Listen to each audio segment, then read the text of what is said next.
చూపులకెన్నడు దొరకనిది రంగు రూపు లేని మది రెప్పలు తెరవని కన్నులకు స్వప్నాలెన్నో చూపినది వెచ్చని చెలిమిని పొందినది వెన్నెల కళగల నిండుమది కాటుక చీకటి రాత్రికి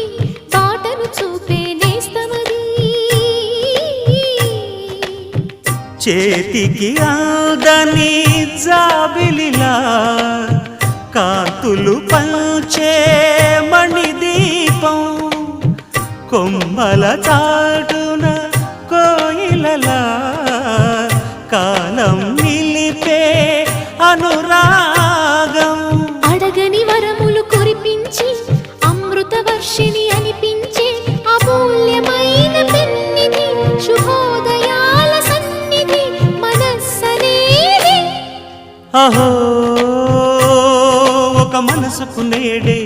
పుట్టిన రోజు అహో తన పల్లవి పాడే చల్లని రోజు ఇదే ఇదే కుహూ స్వరాల కానుక మరో వసంత